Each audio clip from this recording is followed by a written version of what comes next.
बिस्मिल्लाहिर्रहमानिर्रहीम। अस्सलामु अलैकुम नाज़रीन किराम, सुबह की उर्दू खबरें लेकर मैं हूं मलिक रूफ आपकी खदमत में हाजिर।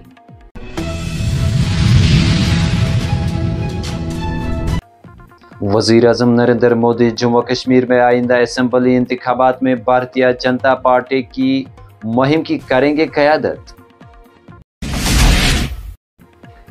जिला रामबन के राजगढ़ इलाके में बादल फटने का वाक़ा आया पेश, जिसके नतीजे में एक खातून और बेटी हो गई लापता। लड़के की लाश बरामद, कई ढांचों को पहुंचा नुकसान। लद्दाख में 5 नए अजला के क़याम को वज़ीर आज़म नरेंद्र मोदी ने बेहतर हुक्मरानी और खुशहाली की जानिब एक कदम दिया करार। बीजेपी ने अपनी पहली जारी करदा फहरिस्त वापस लेकर जम्मू कश्मीर के आने वाले असेंबली इंतखाबात के लिए नामजद किए गए उम्मीदवारों की नजरसानी फहरिस्त का किया है ऐलान। ताज़ा तरीन फहरिस्त के मुताबिक पार्टी क़यादत ने 15 उम्मीदवारों को किया है नामजद, जो जम्मू कश्मीर असेंबली इंतखाबात में लेंगे हिस्सा। जिला तरक्याती कौंसिल शोपियान की चेयरपर्सन बिल्किस बानो ने पीपल्स डेमोक्रेटिक पार्टी से दे दिया इस्तीफा। साबिक एमएलए वाची एजाज अहमद मीर की हिमायत का किया ऐलान।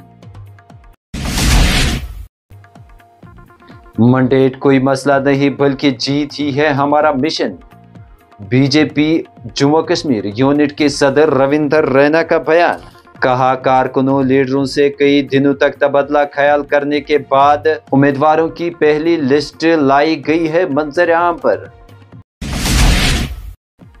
शुमाली कश्मीर के बांडीपुरा जिला के पनार गांव में एक गाड़ी हादसे का हुई शिकार। गाड़ी गिर गई खाई में, जिसके नतीजे में ड्राइवर की हुई मौत, जबकि एक लड़की हो गई है जख्मी।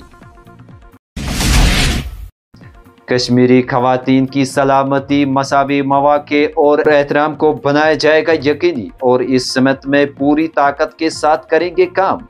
कांग्रेस लीडर राहुल गांधी का बयान। असेंबली इंतखाबात के पेश नज़र जम्मू कश्मीर नेशनल कॉन्फ्रेंस ने कांग्रेस के साथ की मुशावरत, उम्मीदवारों की पहली फहरिस्त की जारी। पार्टी सदर डॉक्टर फारूक अब्दुल्ला की मंजूरी के बाद नेशनल कॉन्फ्रेंस ने असेंबली हल्का के लिए उम्मीदवारों का किया ऐलान। भंडारा चक खाग में आतिशज़दगी का वाक़ा आया पेश, साजो सामान राख के ढेर में हुआ तब्दील। एसएचओ खाग की सदारत में उसकी टीम ने फायर एंड इमरजेंसी के साथ मिलकर आग को रोकने में हुए कामयाब। लोगों ने जम्मू कश्मीर पुलिस का शुक्रिया किया अदा। आज की खबरों में इतना ही। हमें दीजिए इजाजत, और ताज़ा अपडेट्स के लिए आप देखते रहिए जेके अनहर्ड। खुदा हाफिज।